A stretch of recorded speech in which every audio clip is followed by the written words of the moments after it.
ये जीवन इतना बड़ा नहीं है जितना बड़ा आप सोचते हैं, क्योंकि आपको लगता है कि आपका जीवन बहुत लंबा है। इसीलिए आप अपनी ऊर्जा को बेवजह की चीज़ों पर बर्बाद कर देते हैं, जैसे ईर्ष्या, घृणा और लालच। दोस्तों, क्या आप सोच सकते हैं कोई व्यक्ति अपने पूरे जीवन को किसी से ईर्ष्या करने में बिता दे? दोस्तों, आज मैं आपके साथ एक ऐसे व्यक्ति की जीवन की कहानी शेयर करने वाला हूं, जो अपने पूरे जीवन को गौतम बुद्ध से ईर्ष्या करने में बिता देता है।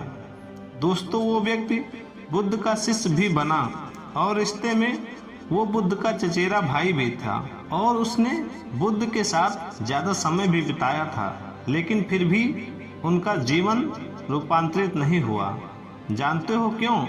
क्योंकि उसने अपने भीतर कड़वाहट के बीज बोकर रखे हुए थे, और उस व्यक्ति का नाम देवदत्त था। दोस्तों, देवदत्त ने बुद्ध को मारने की बहुत बार कोशिश करी, लेकिन वो हर बार असफल रहा।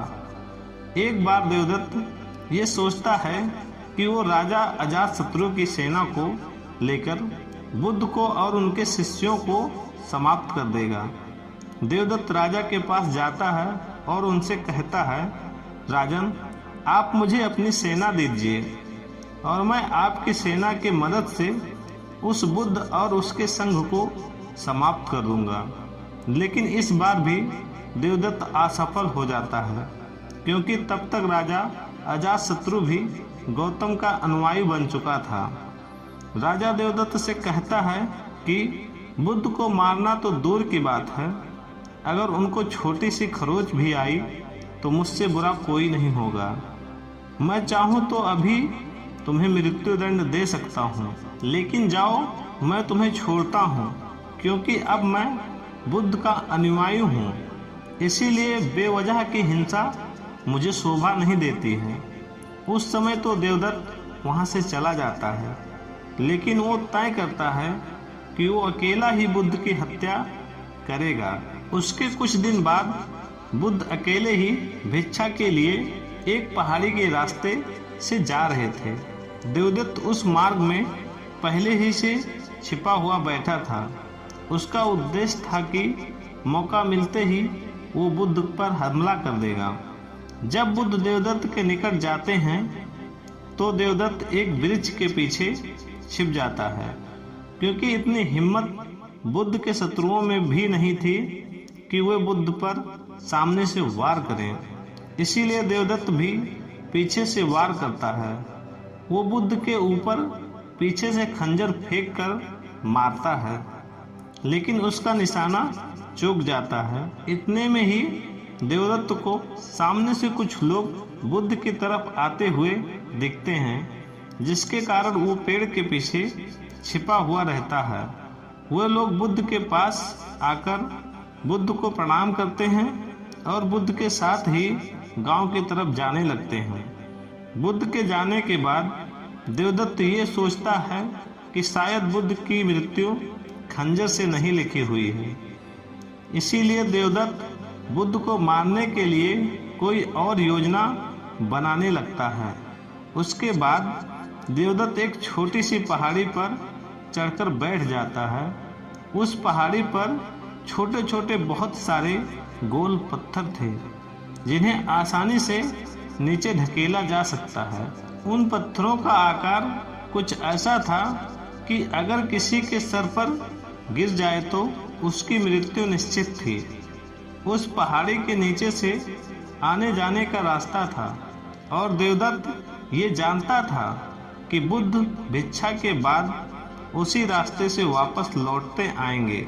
इसीलिए देवदत्त वहीं पर छिपकर बुद्ध के आने की प्रतीक्षा करने लगता है। कुछ समय प्रतीक्षा करने के बाद देवदत्त ये देखता है कि बुद्ध उस पहाड़ी के नीचे से जा रहे हैं। बुद्ध को देखते ही देवदत्त पहाड़ी से नीचे पत्थर फेंकने के लिए तैयार हो जाता है। जैसे ही बुद्ध उस पहाड़ी के नीचे से जाने लगते हैं, देवदत्त ऊपर से पत्थर ढकेलना शुरू कर देता है। उन पत्थरों से बुद्ध को कोई नुकसान नहीं पहुंचता, लेकिन पत्थर ढकेलने के कारण उसका पैर फिसल जाता है और पहाड़ी से लुढ़कते हुए नीचे गिर जाता है। उस पहाड़ी से नीचे गिरने के कारण वो बुरी तरह से जख्मी हो जाता है। बुद्ध ये जानते हुए भी कि देवदत्त उनके प्राण लेना चाहता था, फिर भी वे उससे जख्मी हालात में अपने शिष्यों के पास ले जाते हैं और उसका उपचार करना शुरू कर देते हैं। और ये देवदत्त का अंतिम समय था, यानी कि देवदत्त ने अपना पूरा जीवन बुद्ध से ईर्ष्या करने में बिता दिया था। देवदत्त अब होश में था और अपनी अंतिम सांसें गिन रहा था। उसकी आंखों के सामने से उसका पूरा जीवन गुजर रहा था, लेकिन इस बार उसकी आंखों में पश्चाताप के आंसू थे और उसे अपनी गलती का एहसास हो रहा था। उसे ये बात समझ में आ रही थी कि जिसके प्राण वो लेना चाहता था वही उसके प्राण बचाने के लिए प्रयास में लगा हुआ है। देवदत्त के आंखों से अब बहुत आंसू निकल रहे थे और वो अब बुद्ध की तरफ देख रहा था। बुद्ध उसके शरीर पर लेप लगा रहे थे। देवदत्त रोते हुए और लड़खड़ाती हुई आवाज़ों में बुद्ध से कहता है कि मैं आपसे क्षमा मांगने के भी लायक नहीं हूँ और मैंने आपको बहुत क्षति पहुँचाई है। पर बुद्ध कहते हैं कि मुझे तो कुछ याद नहीं है। बुद्ध के ये शब्द सुनते ही देवदत्त के आंखों से आंसू की धारा बहने लगती है और वो दोहराता है, बुद्धम शरणम गच्छामि, धम्मम शरणम गच्छामि, संघम शरणम गच्छामि।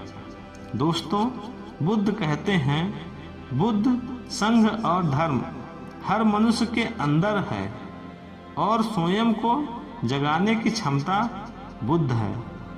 जागने के बाद हम जिस पथ पर चलते हैं वो हमारा धर्म है और स्वयं के मन को एकांतरित करना यानी उसे केंद्रित करना संघ है। ये तीनों रत्न सभी लोगों के अंदर में है। उसके कुछ क्षण बाद देवदत्त ने अपना शरीर त्याग दिया।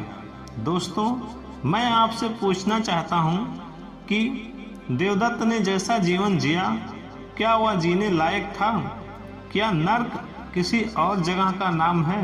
दोस्तों, वो अपना पूरा जीवन ईर्ष्या की आग में जला और अंत में उसे अपने गलती का एहसास हुआ। इस बात को सोचना जरूरी है कि क्या गलती का एहसास करने के लिए मृत्यु आवश्यक है और क्या मृत्यु आने पर ही हमें ये एहसास होगा कि ईर्ष्या, घृणा और लालच ये सभी चीजें व्यर्थ हैं? क्या उनसे पहले हम इस जीवन को सुंदर नहीं बना सकते और इसे जीने योग्य नहीं बना सकते?